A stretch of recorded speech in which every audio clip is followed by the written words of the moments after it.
Hello there, friends. It's Jimmy Maverick. Today on the Fantasy Maverick podcast, we are going to be talking about who is this year's Robby Anderson. That is a guy you can get super late in your draft that has the potential to be not just an every week starter, but a wide receiver too, which is what Robby Anderson did last year. So let's check it out. Here we go. Listen up. It's time for the Fantasy Maverick podcast, starring the guy who's going to help you win that fantasy championship, Jimmy Maverick.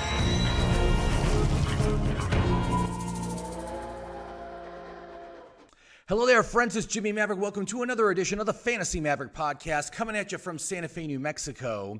And today we are going to talk about who could be this year's Robby Anderson. Now, why Robby Anderson? Well, it's because last year, Robby Anderson was buried on the draft board. He was selected at ADP number 156. And he became an every week wide receiver too. And in fact, he started out super hot where he was actually a wide receiver one, but then he cooled off in the second half of the season. Still ended up with a great stat line. 95 catches, 1,096 yards, 3 touchdowns on 136 targets. Now, this year, Robby Anderson's going a lot higher. Robby Anderson's going in the 70s, and I love him still. I think he still has upside in this offense, especially for some touchdown reversion. But before we get to that, hey, if you haven't done so already, please like this video, leave a comment, share with your friends, and of course, subscribe. I am doing podcasts 3 times a week right now. I'm doing mock drafts. I'm trying all these different strategies to see if any of these really work for your fantasy draft this year. And so anyway, please check it out. So please sign up. And so let's just get to the 3. Now, I'm looking at guys that are late in the draft. So all these guys are, well, the earliest one is pick number 139. So let's just start with him. So my pick there is Russell Gage from the Atlanta Falcons, wide receiver. And last year, Russell Gage had a pretty decent season. He had 72 catches for 786 yards and 4 touchdowns on 110 targets. That's really nice volume. That's flex level volume. And, of course, he was filling in for Julio Jones, who missed most of last season. So that's part of the reason why he saw the boost. Now, the thing is, Julio is now gone. And, of course, they did bring in Kyle Pitts. But I got to tell you, man, I'm not sold on Pitts being the number 2 receiver on this team, at least this season. I don't think it's going to happen. So if that's the case, then that means Russell Gage is the number 2 on this team. And, you know, he's a high reliability player. He plays on a high volume pass offense. There's going to be opportunities here. And I think while I do have him projected at less than 110 targets this year, I certainly think that 110 targets is obtainable. I think he's got a good chance that he could be there again. And if he is, then he can be a low-end flex for your team or a bye-week fill-in, a decent bye-week fill-in. So I really do like Russell Gage. Again, going at pick number 139. So that's a 12th round pick, very low risk, and absolutely worth the upside, in my opinion. Now, my next guy is a guy that I've been super high on since he came into the league, but he hasn't done much. But man, if he's gonna do it, he's gonna do it this year. This is a make or break year for me as far as this player is concerned. If he can't get it done this year, then I'm out. But I am all in this year, and he's currently going to pick number 155. So he's going right at where Robby Anderson was going last year. But it's Mecole Hardman of the Kansas City Chiefs. Now, here's some of the things about the situation, right? First of all, Sammy Watkins is gone. Sammy Watkins had 55 targets last year in 10 games. And last season, Mecole Hardman got 62 targets. So if Mecole can absorb most of Sammy's target share, and we're talking a potential over 100 targets, which is absolutely what you need to make yourself at least a flex-worthy player. Now, last season, he went 41 catches, 560 yards, 4 touchdowns, so he was not good for fantasy. He was not useful unless you started him on a week he did a touchdown. But, you know, the dude's reliable. He doesn't miss games. He plays with the best quarterback in the league. And it is a contract year. This is the third year of his contract. So he's going to be playing for an extension this year. And if he wants an extension, he's got to perform. And he's got to be more consistent. That's the worst thing about McCole is his consistency rating, which in my app rates as a 1 out of 10. That's as bad as you can get. He's one of the least consistent players in the league. Of course, we know that. I mean, with McCole, you're always like, all he needs is one catch. All he needs is one. He can take it to the house.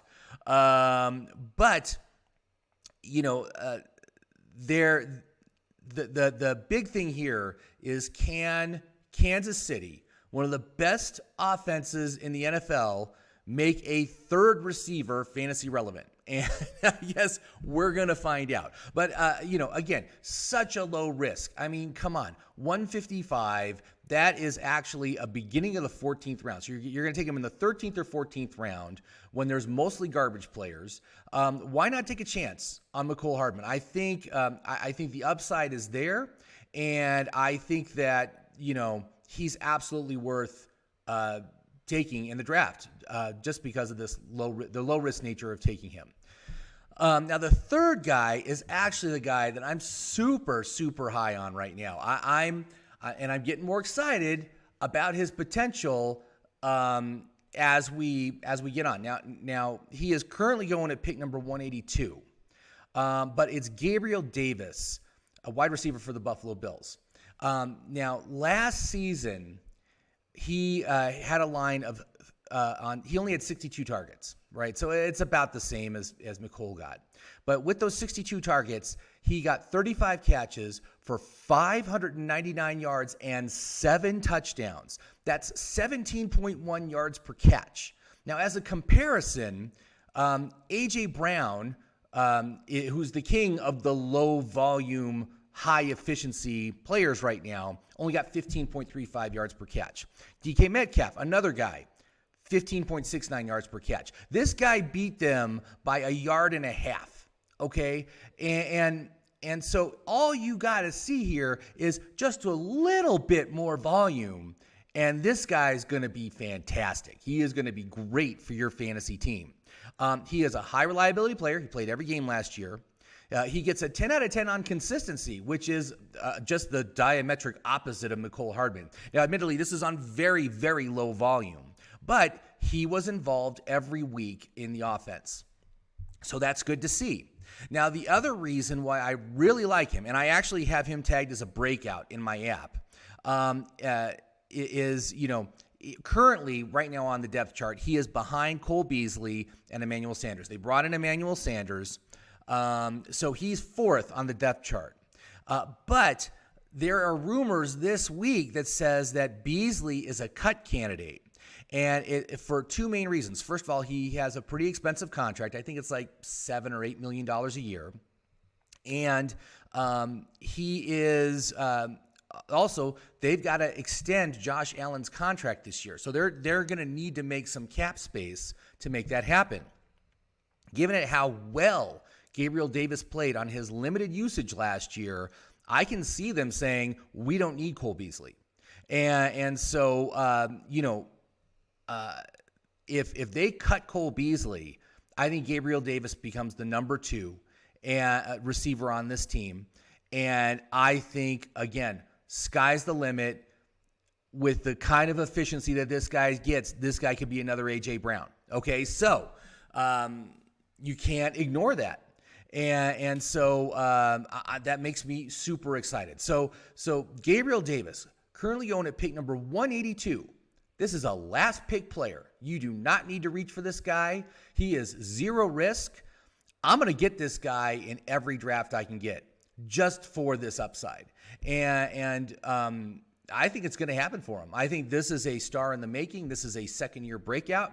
And I mean, again, sky's the limit, man. Sky's the limit with this guy. Get him. So that's Gabriel Davis of the Buffalo Bills. So there you go. So there are my 3 players. So, you know, again, just to review, we got Russell Gage at pick number 139. We got McCole Hardman at pick number 155. And we got Gabriel Davis at 182. I think any of these guys have the potential to at least be flex value for your team, but upside potential of a wide receiver too.